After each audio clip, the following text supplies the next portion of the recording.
What would you do if you had discovered that an entire family had vanished from a remote island community, leaving behind only whispers of unspeakable rituals and a legacy of fear that still haunts locals nearly a century later?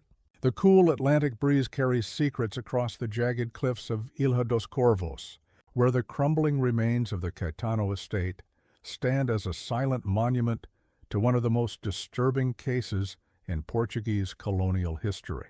The weathered stones seem to absorb the mist that rolls in from the sea, just as they once absorbed the sounds that no one in the nearby village dared acknowledge. This is the story of a family whose obsession with forbidden practices led to their downfall and whose secrets were nearly lost to time, until one curious historian stumbled upon a collection of sealed documents in a forgotten archive. The year was 1933, and while the world focused on economic depression and political upheaval, something far more insidious was unfolding on a tiny island off the Portuguese coast. If what you are about to hear disturbs you, remember that understanding our darkest chapters helps ensure they remain firmly in the past. For those who appreciate these historical investigations into the macabre corners of human behavior, consider subscribing to support more such documentaries. The morning of June 17, 1933, began like any other for Manuel Silveira, a postal worker responsible for delivering mail to the more remote areas of Ilha dos Corvos. The island, whose name translates to Island of Ravens, had always been a place of superstition, with its black volcanic rocks and persistent fog. But nothing in the local folklore had prepared Manuel for what he would encounter at the Caetano estate that morning. As he approached the grand colonial house perched on the eastern cliffs, he immediately sensed something was wrong. The usual sounds of the estate were absent. No servants tending the gardens, no smoke from the kitchen chimney, no distant voices from the family's private beach below. Manuel would later tell authorities that he felt an unnatural stillness, as if the very air around the property had congealed. The wrought iron gate stood partially open, creaking softly in the salt-laden wind. Scattered across the graveled driveway were odd items: a woman's silk scarf, a broken pocket watch, a child's doll with its porcelain face shattered. Most disturbing of all was the trail of what appeared to be salt crystals, forming a line from the main house down toward the private cove that only the Caetano family used. "I called out several times, but no one answered," Manuel stated in his official testimony. "I had a registered letter for Senor Caetano that required a signature, so I had no choice but to approach the house. That's when I noticed the door was ajar and there was a strange smell coming from inside. Not decay, nothing so obvious, but something like burned sugar mixed with the scent of the tide at low ebb. When Manuel pushed open the heavy oak door, the interior of the mansion revealed a scene of apparent disorder that defied easy explanation. Furniture was arranged in concentric circles in the main hall. Mirrors had been covered with black cloth. On the dining table, 8 place settings had been meticulously arranged, though the Caetano family only consisted of 6 members. The food on the plates was untouched, but had been arranged in precise geometric patterns that Manuel described as resembling stars or perhaps flowers with too many petals. Most disturbing of all, according to his statement, was a large leather-bound book open on a pedestal in the center of the room, its pages covered with handwritten text in what appeared to be a mixture of Portuguese and another language he didn't recognize. Manuel's discovery marked the beginning of what would become known locally as the Caetano incident, though official records would remain sealed for nearly 50 years under the classification of family matter of moral concern. The postal worker immediately reported his findings to the island's sole police officer, Sergeant Duarte Oliveira, who accompanied him back to the estate within the hour. What they found upon their return would only deepen the mystery. According to the police report filed by Sergeant Oliveira, when they returned to the property, several significant changes had occurred. The book was gone from its pedestal. The food had been removed from the dining table, and most notably, a trail of wet footprints led from the private beach entrance up through the house and out the front door. The footprints, Oliveira noted with particular concern, did not appear to be made by conventional shoes or bare feet, but rather elongated impressions with what appeared to be too many toes, spread wide as if the foot inside had been distorted. The investigation that followed would uncover a history so disturbing that many official documents were subsequently destroyed by order of the regional governor, with only duplicate copies preserved in a sealed archive in Lisbon. These documents remained untouched until 2011, when historian Dr. Elena Carvalho discovered them while researching colonial-era family structures for her doctoral thesis. What she found within those yellowed pages would force her to reconsider the entire focus of her academic work. I expected to find typical records of a wealthy colonial family, Dr. Carvalho explained in her subsequent paper on the subject. Tax documents, perhaps some correspondence with the mainland authorities. Instead, I found detailed accounts of an investigation into practices so aberrant that I initially believed I was reading fiction or the ravings of a disturbed official. The Caetano family had arrived on Ilha dos Corvos in 1875, when Portuguese industrialist Mateus Caetano purchased nearly a third of the island's land, including the entire eastern peninsula with its sheltered cove. The family's wealth came from shipping and textile interests on the mainland. But according to local records, Matias had relocated his entire household after a scandal in Lisbon that no one would speak of directly. He arrived with his wife Leonor, their 3 children, and Leonor's unmarried sister, Constanza. They immediately began construction of their isolated mansion, employing only mainland workers who left as soon as the project was completed. For the next 5 decades, the Caetanos maintained a strange position in island society. They were undeniably the wealthiest residents, controlling much of the local economy through their ownership of the small port and several businesses. Yet they remained perpetual outsiders, rarely participating in community events and never allowing islanders inside their home, except for a select few servants who were paid extraordinary wages for both their labor and their discretion. What the investigation following their disappearance revealed was that the Caetanos had been engaged in what the documents repeatedly referred to as unnatural familial practices from the time of their arrival. The nature of these practices was only alluded to in the most clinical terms in official reports, but statements from former servants collected by Sergeant Oliveira painted a more explicit picture. They worshipped something in the sea, stated Maria Fonseca, who had worked as a cook for the family for 3 years before quitting in 1929. Every full moon they would go down to the cove, all of them naked as the day they were born, even the old grandmother, who must have been 70 by then. They would wade into the water and stay there for hours, no matter how cold it was. Sometimes I would hear singing in a language that wasn't Portuguese or any other language I know. And when they came back inside, they would be with each other in ways family shouldn't. Maria's testimony was corroborated by other former employees, though most were reluctant to provide specific details. One gardener, who requested his name be redacted from all records, described finding unusual modifications to the cove area over his years of employment. They built something under the water, he claimed, something like an altar made of black stones arranged in a circle, and there were carvings on those stones that made my eyes hurt to look at them. Fish wouldn't swim near that part of the cove anymore. Even the gulls avoided it. What they found next would change everything about the investigation. When authorities finally explored the Caetanos' private beach and the waters of the cove, they discovered an underwater structure that defied simple explanation. Municipal engineer Antonio Medeiros was called to examine and document the find. His technical drawings, preserved in the Lisbon archives, show a series of concentric stone circles with a central platform, all constructed with a precision that would have required significant engineering knowledge. Carved into these stones were symbols that Medeiros refused to reproduce in his official documentation, noting only that they appeared to predate any known Portuguese or even European symbolic language. More disturbing than the structure itself was what they found secured to the central platform. According to Sergeant Oliveira's report, dated June 21, 1933, chained to the stone table were three objects of unknown origin or purpose. The first appears to be a statue, or possibly a preserved biological specimen, approximately 100 centimeters in length, resembling a human female form but with significant anatomical differences, particularly in the facial structure and extremities.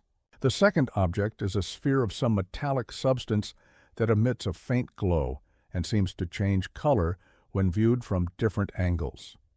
The third is a book bound in what our physician reluctantly identified as human skin, containing hundreds of pages of text in the same unknown language found in the Caetano home, interspersed with anatomical drawings of an explicit and disturbing nature. But there was one detail no one dared to mention in the official reports that only came to light through Dr. Carvalho's discovery of personal correspondence between Sergeant Oliveira and his superior on the mainland. In a letter marked "For Your Eyes Only," Oliveira confessed that when they removed the three objects from the underwater platform, they discovered that the stone itself was warm to the touch despite being submerged in the cold Atlantic waters. More alarmingly, he claimed that the platform appeared to be breathing with a slow, rhythmic motion that all present witnessed, but none could explain. The investigation into the Caetano family's disappearance took a darker turn when authorities began interviewing the few islanders who had maintained any contact with the family in the months leading up to their vanishing.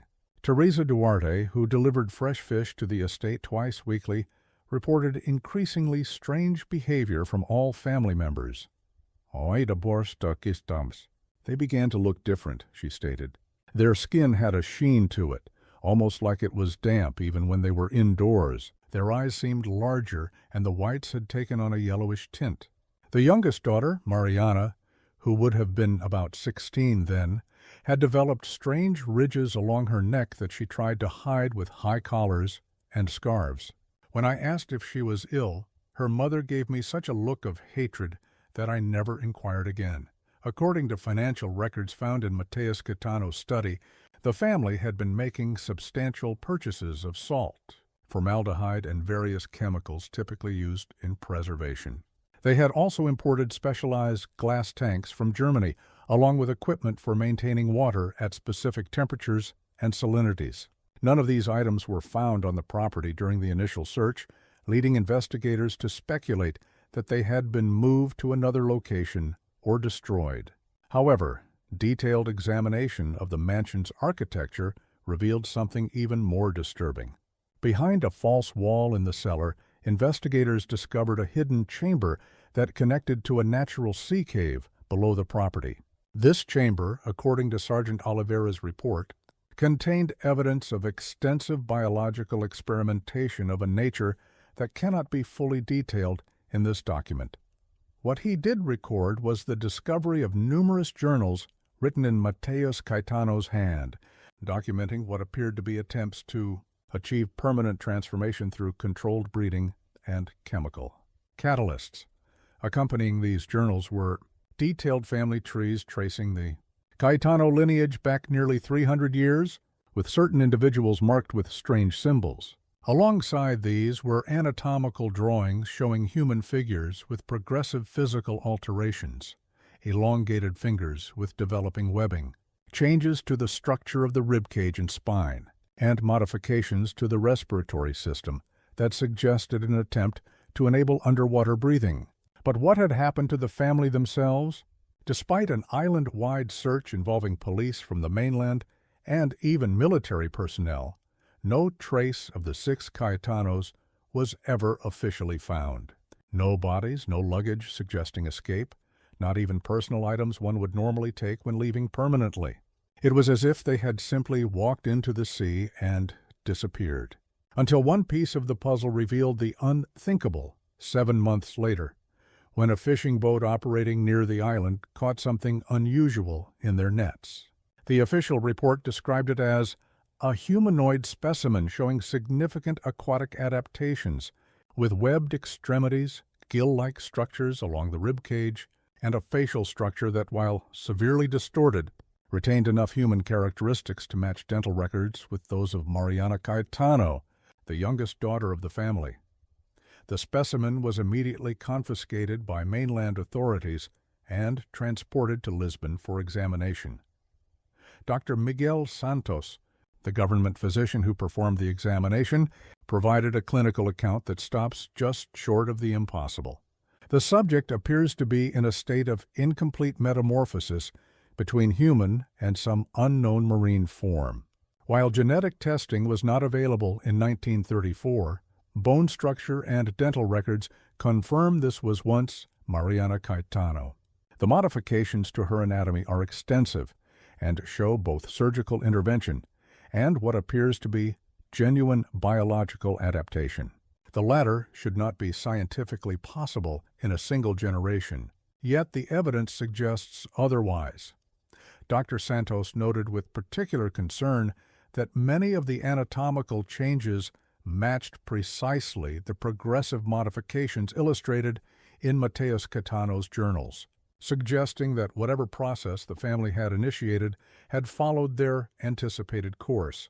Most disturbing of all was his conclusion that the specimen had been alive until very recently before being caught in the nets, and that the cause of death appeared to be exposure to air rather than drowning. The discovery of Mariana Caetano's transformed body led to renewed searches of the waters around the family's private cove. Using the most advanced diving equipment available at the time, investigators explored the underwater structure more thoroughly and made a series of discoveries that were deemed so sensitive that all documentation was separated from the main case file and restricted to the highest levels of government. Dr. Carvalho's discovery of these restricted files revealed what the divers had found. According to their reports, the stone circles contained a series of underwater chambers hewn into the bedrock of the island itself. Within these chambers were living spaces adapted for underwater habitation, including air pockets maintained by some unknown mechanism. Personal belongings of all Caetano family members were found in these chambers, along with equipment for continuing their experiments. Most significant was the discovery of several glass tanks, containing what the lead diver described as embryonic specimens showing a hybrid morphology that combines human features with distinctly non-human characteristics. Next to these tanks were journals continuing Mateus Caetano's work, the last entry dated just 2 days before the discovery of the empty house. That final entry, reproduced in part in the restricted files, provides the only explanation in the Caetanos' own words for what they had been attempting. The transformation progresses as anticipated. Leonor and Constanza have fully developed the secondary respiratory system, and even little Eduardo can now remain submerged for nearly 3 hours without surfacing. The genetic material from the specimen has successfully bonded with our own, though the process remains painful. We have decided that the time has come for the final phase. Tonight, under the dark moon, we will complete the ritual and commit ourselves fully to the water. Our terrestrial affairs are in order. The servants have been dismissed with generous compensation.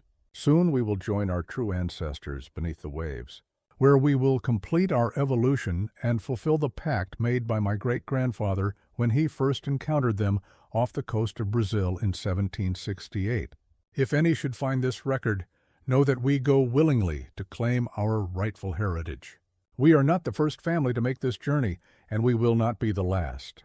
Look to the water. We have always been there, watching and waiting for those with the courage to return. The investigation was officially closed in 1935 with the conclusion that the Caetano family had perished in a tragic maritime incident, likely involving their private yacht, which was also missing. The property was seized by the government and the mansion was abandoned. The underwater structures were destroyed with explosives, and the entire cove was declared off-limits due to unstable geological conditions. The true findings of the investigation were sealed, and those involved were sworn to secrecy under threat of prosecution.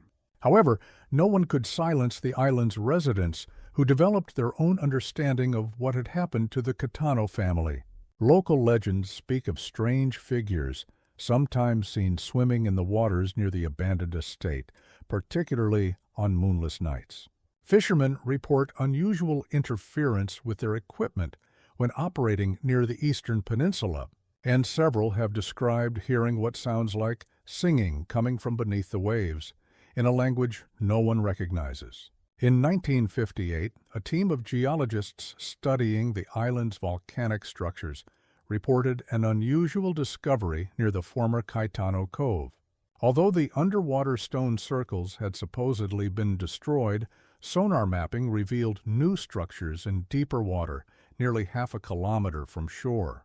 When a diving team was sent to investigate, one diver failed to return.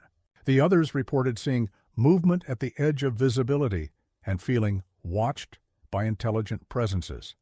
The missing diver's body was never recovered, and the geological survey was abandoned shortly thereafter. Dr. Carvalho's research into the Caetano case ended abruptly in 2014 when her access to the restricted archives was suddenly revoked without explanation.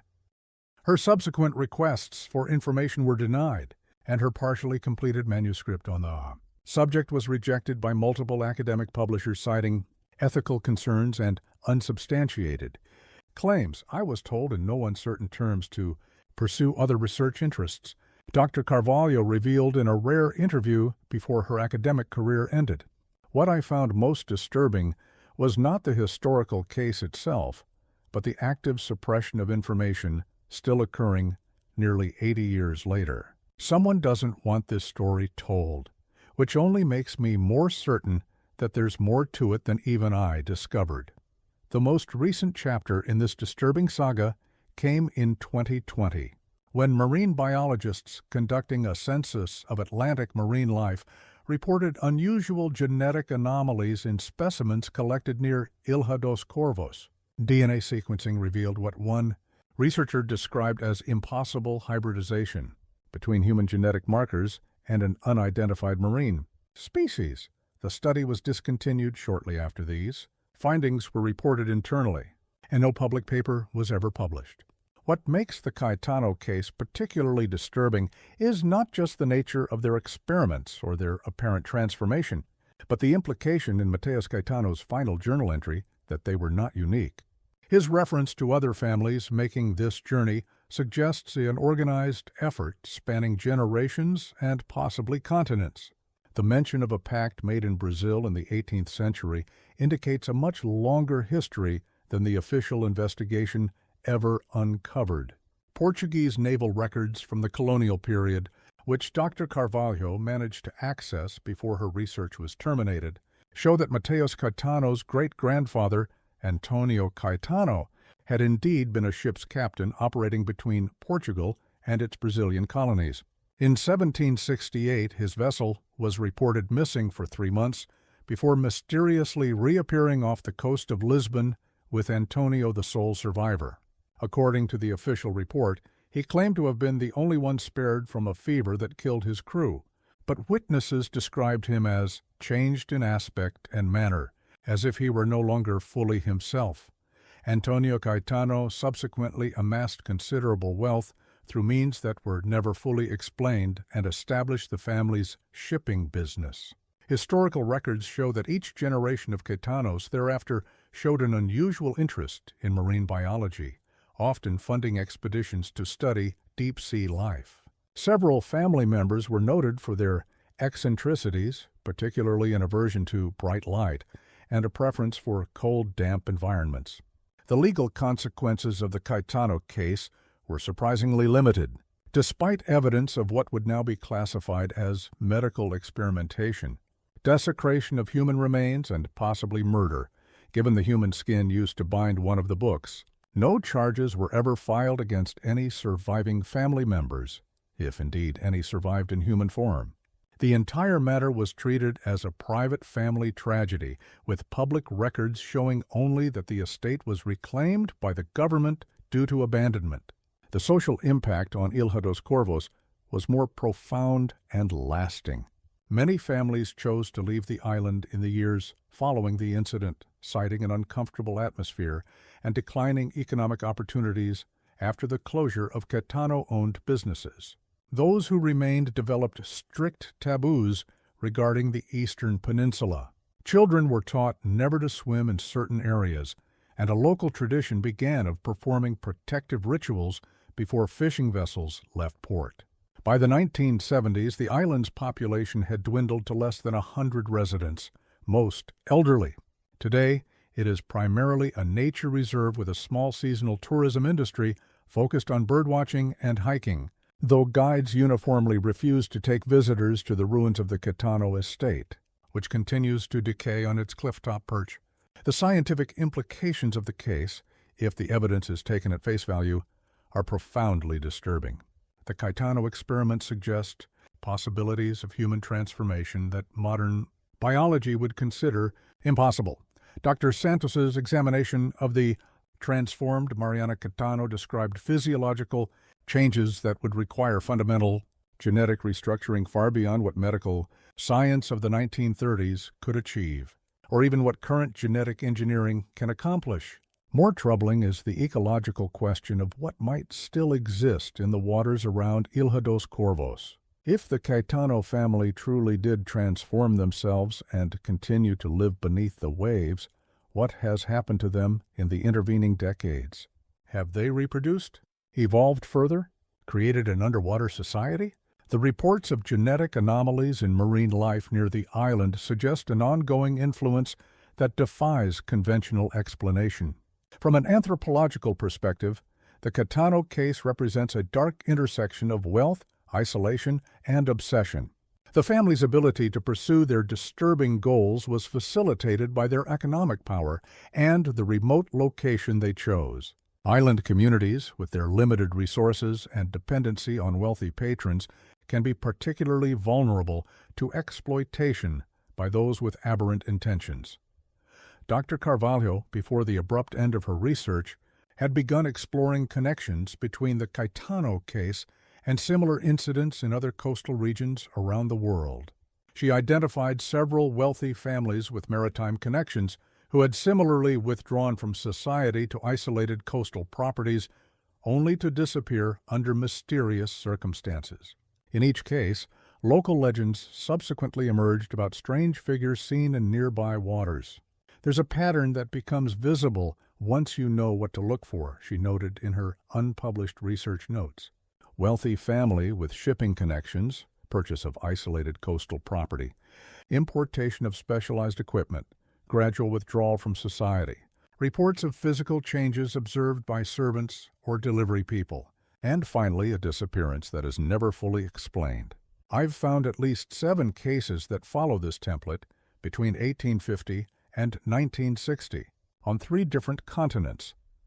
Although Dr. Carvalho was prevented from publishing her complete findings, fragments of her research have appeared online in recent years, attracting attention from both academic circles and conspiracy theorists. Some have attempted to continue her work, focusing particularly on genetic testing of marine life in areas associated with these mysterious disappearances.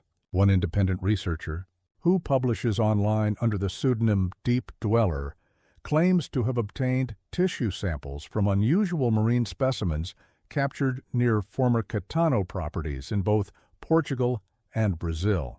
According to their unverified reports, these specimens show humanoid characteristics at a cellular level and possess novel protein structures that could facilitate oxygen absorption directly through the skin. The questions raised by the Caetano case remain largely unanswered.